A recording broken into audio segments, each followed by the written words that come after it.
En la lección de esta semana, Jesús no solo predice el futuro, sino también instruye a sus discípulos. ¿Quién podría dudar que estamos viviendo en tiempos peligrosos? Mis queridos hermanos y amigos, nos encontramos aquí para seguir estudiando el Evangelio de Marcos. Hoy nos dedicaremos al capítulo 13. Y para ubicarnos en el capítulo 13 es necesario entender un poco acerca del templo de Jerusalén en los tiempos de Jesús. Ese templo se le llamaba el templo de Herodes el Grande, que lo había construido, había embellecido la ciudad, había igualmente fortalecido las murallas de Jerusalén. El mismo Imperio Romano había dado recursos para embellecer el templo. En consecuencia, los judíos entendían que el templo no podría ser destruido por varias razones. Una, porque era el templo de Dios. Segundo, porque los mismos romanos habían gastado recursos en él. Y tercero, porque la ciudad estaba muy bien amurallada, tenía 3 líneas de murallas. Así que esa era la confianza. Pero que una ciudad como Jerusalén tuviese un templo tan hermoso era el orgullo de la nación.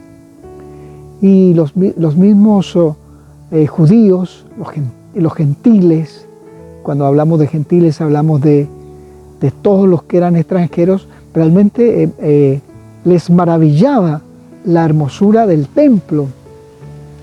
El templo tenía sus atrios, tenía la parte propiamente dicha del santuario donde realizaban las actividades los sacerdotes, donde allí no estaban los feligreses. Los feligreses estaban en el atrio, en los 2 atrios, un atrio para judíos y un atrio para gentiles. Y en esos atrios, entre esos 2 atrios, estaban repartidos 13 cofres inmensos donde la gente iba y colocaba sus ofrendas. Así que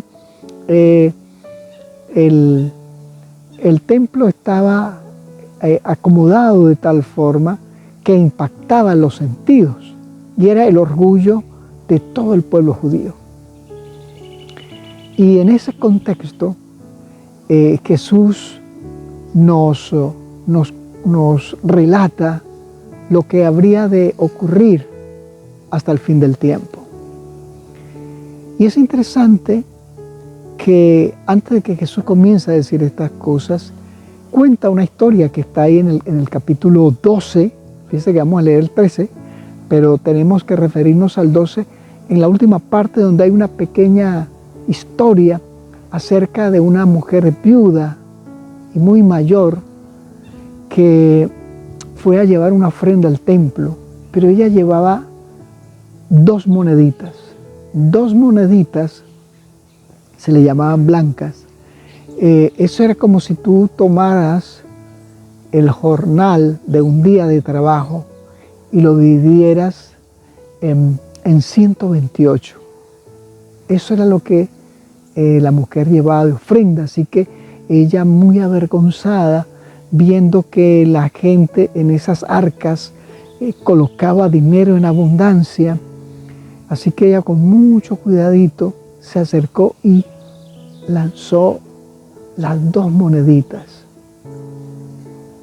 Y yo me preguntaba por qué esta historia está colocada ahí, o sea, ¿cómo cuadra aquí? Bueno, Jesús dice en ese capítulo, en el verso 44, dice, porque todos han echado de lo que les sobra, pero esta de su pobreza echó todo lo que tenía, todo su sustento. E inmediatamente viene la historia que está narrada y las profecías que están narradas en el capítulo 13. Y me pareciera que lo que el Señor Jesús quiere destacar aquí es cuánto los seres humanos confiamos en la apariencia, y en este caso la apariencia de la religión, porque allí en este relato dice que muchos venían y echaban grandes cantidades, además hacían sonar las monedas para que todo el mundo viera. Era la apariencia. Y Jesús entonces, cuando resalta la actitud noble de esta mujer pobre, que echó todo lo que tenía, nos habla de la religión genuina, que no es la religión de las apariencias, sino es la religión del corazón. Bueno, entonces así, en ese contexto es que podemos entender un poco el por qué esa historia está inmediatamente antes de lo que los discípulos le preguntan. Porque ahí en ese verso 13, en el capítulo 13, los discípulos van con Jesús, han salido del templo, ya han visto a la mujer que ha dado su humilde ofrenda, y saliendo ellos se le muestran lo espectacular de la construcción del templo, con sus atrios, templo que estaba cubierto de mármol, las partes interiores era cedro, y dentro muchas paredes, dentro del santuario propiamente dicho, muchas paredes estaban cubiertas de oro, forradas en oro. Así que era algo realmente impresionante. Cuando los peregrinos iban llegando a Jerusalén y llegaban a la última colina, ellos podían ver la preciosura del templo. Si era al amanecer, era un blanco que resplandecía, y si era la tarde, parecía como oro bruñido. Así que era el orgullo de todos. Sin embargo, Jesús, después que los discípulos le dicen, mira esta preciosura, ellos le dicen, mira, le dice, al salir Jesús del templo, le dijo uno de sus discípulos, maestro, mira qué piedras y qué edificios. Claro, esas piedras, muchas de esas piedras de mármol, habían sido confeccionadas en Roma a pedido del rey Herodes, habían sido traídas con mucho cuidado y colocadas para hacer algo realmente impresionante. El mundo antiguo se sorprendía de este templo. Pero Jesús le dijo algo muy triste. Verso 2 dice, Jesús respondiendo le dijo, ¿ves estos grandes edificios?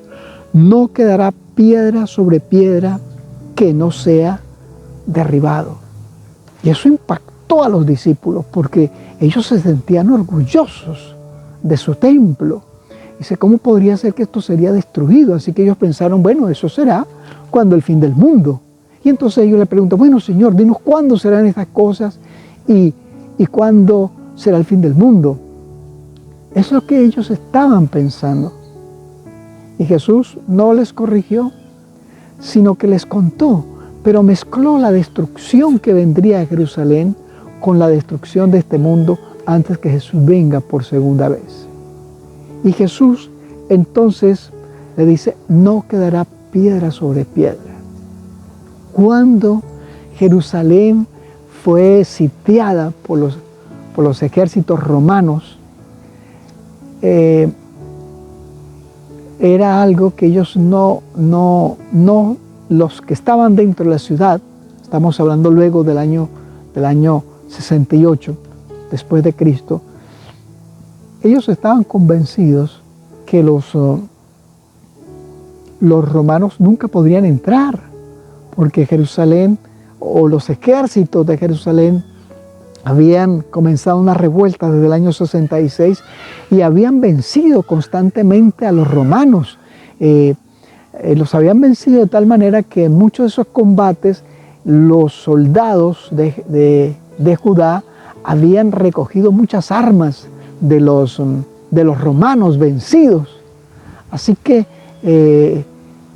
Jerusalén era como una espina de pescado en la garganta del Imperio Romano. En el año 68, Festo, que era el gobernante de los romanos para Judá, había incursionado de nuevo, había traído legiones y había rodeado a Jerusalén. Y también ahora lo acompañaban Vespasiano y Tito.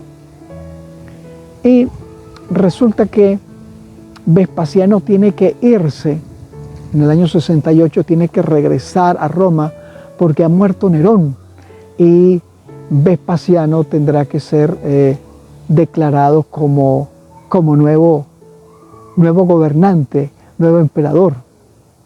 Bueno, lo cierto es que Tito y Vespasiano se van y queda Festo. Pero a finales del año 69, Festo se retira del sitio de Jerusalén y allí es donde entienden los cristianos que era el momento de salir. Jesús luego hace una advertencia, dice, ten cuidado de tu partida, dice, mira, ahí lo tenemos en el verso 15, el que esté en la azotea no descienda a la casa, ni entre para tomar algo de su casa, y el que esté en el campo no vuelva atrás a tomar su capa. Ay de los que estén encinta, de las que estén encinta y de las que críen en aquellos días. Orad para que vuestra vida no sea en invierno. Los cristianos recordaron estas palabras de Jesús cuando vieron que el ejército de Festo salía, se alejaba de la ciudad, así que ellos decidieron salir.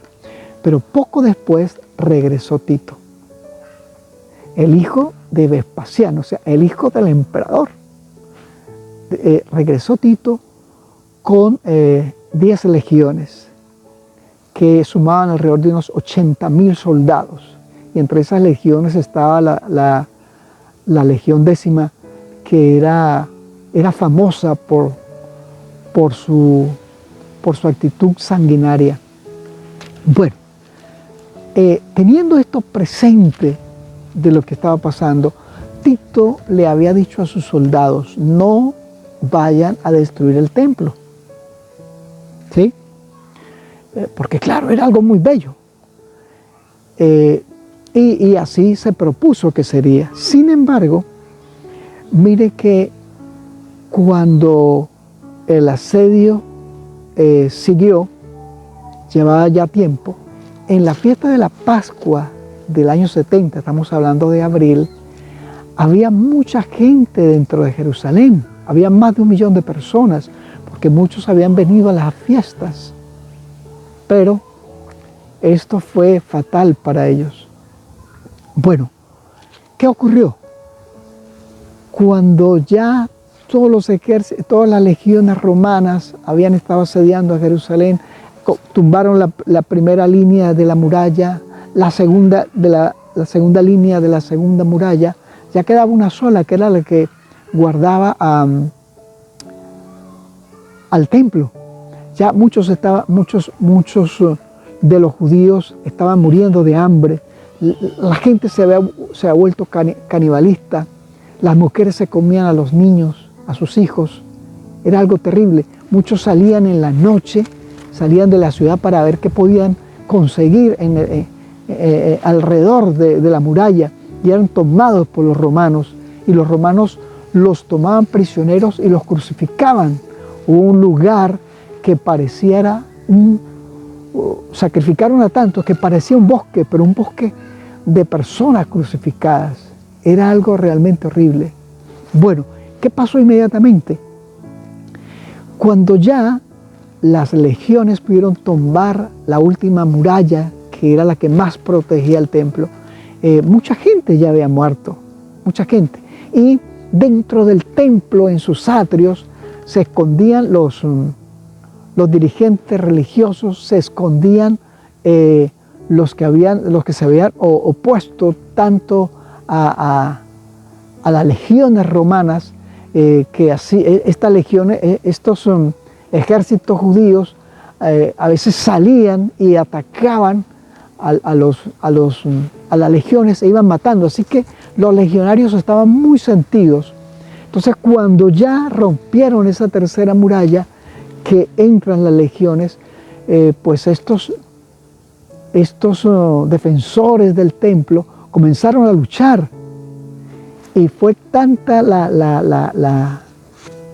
la deliberancia, la batalla, que los soldados, por un momento, en medio de la euforia, alguien lanzó una antorcha que entró a los lugares del santuario, al templo propiamente dicho.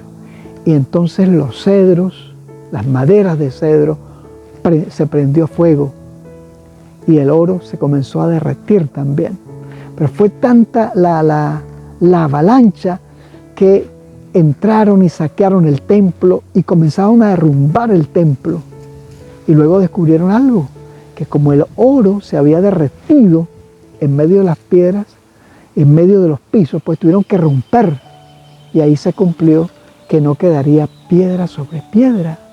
Pero esto también era un recordativo del tiempo del fin, cuando Jesús venga.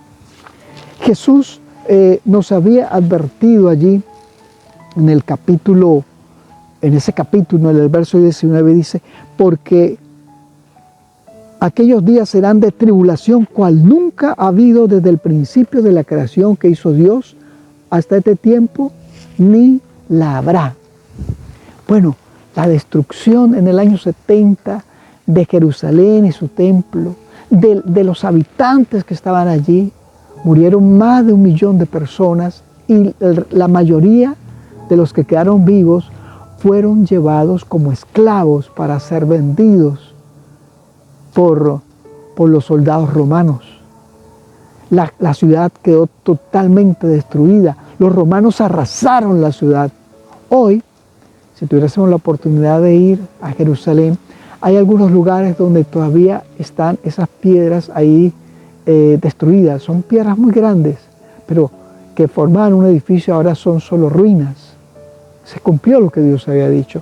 Pero recuerdo que esto también es un símbolo del fin del tiempo. Jesús luego nos habla de que habrían falsos cristos y falsos profetas. Eso lo dice ahí en el capítulo 22, en el verso 22 del capítulo 13, advirtiéndonos, sí, de que habría tribulación, destrucción, falsos cristos, falsos profetas. Y en el verso siguiente, el verso 24, nos habla de señales en el cielo, en el sol, en las estrellas. Y entonces, esto Jesús lo hizo para recordarnos a los que vivimos en el tiempo del fin, que la destrucción de este mundo es inminente. La desgracia que hoy afrontamos, hoy estamos en un mundo que se nos cae a pedazos. Hay guerras. Grandes naciones se levantan contra las más humildes. Mismas naciones, hay guerras intestinas, hay maldad, hay enfermedad, hay violencia.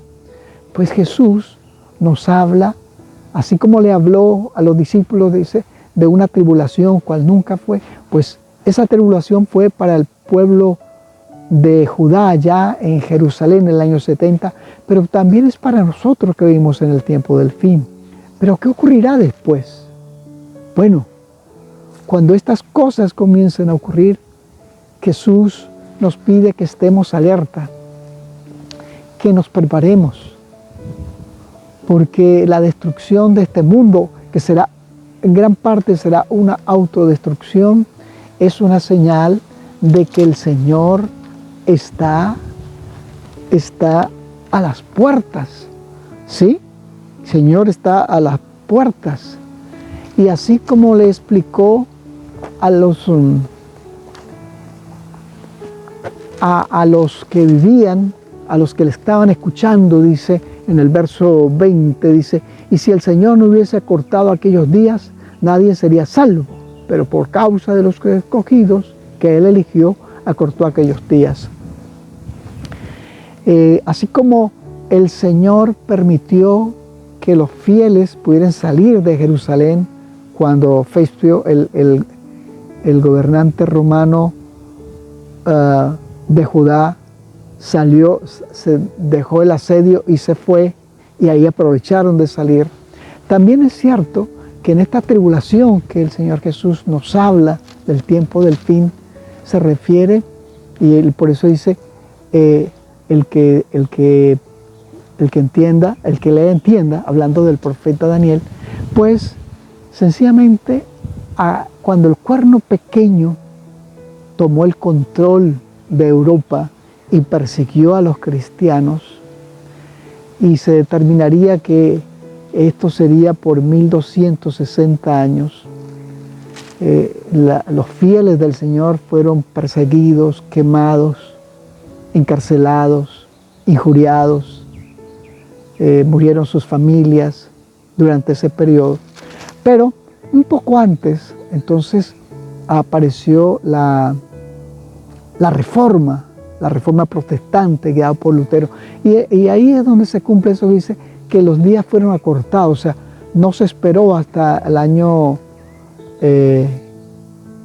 1798, sino que antes ocurrió la reforma, y eso hizo que muchos fieles cristianos fueran librados de la persecución de la iglesia medieval y poder ser aliviados en esa angustia. Sin embargo, aquí la idea es que antes que el Señor venga, habrá otra tribulación, habrá angustia, pero el Señor nos deja un consejo. Y ese consejo nosotros necesitamos tenerlo, queridos amigos. Aunque este mundo va a ser destruido, Jesús va a volver y esa es nuestra esperanza, pero el Señor Jesús nos invita a estar preparados para su venida. Por eso ahí en el verso 33 de ese capítulo 13, Jesús nos da un consejo. Dice así: mirad, velad y orad, porque no sabéis cuándo será el tiempo de su venida. El Señor nos pide mirar, es observar, analizar, y luego dice velad, estar alerta y orando, porque el Señor anhela llevar a muchos de sus seguidores con Él, pero solo podrán ir aquellos que estén listos. Quiera Dios, hermano querido y amigo que me escucha, que tomemos en serio el consejo de Jesús. Mirad, velad y orad, porque no sabéis cuándo será el tiempo. Jesús quiere que hoy nosotros nos acerquemos a Él plenamente, tengamos no una religión de apariencia como los que colocaban ofrendas en cantidades allá, cuando Jesús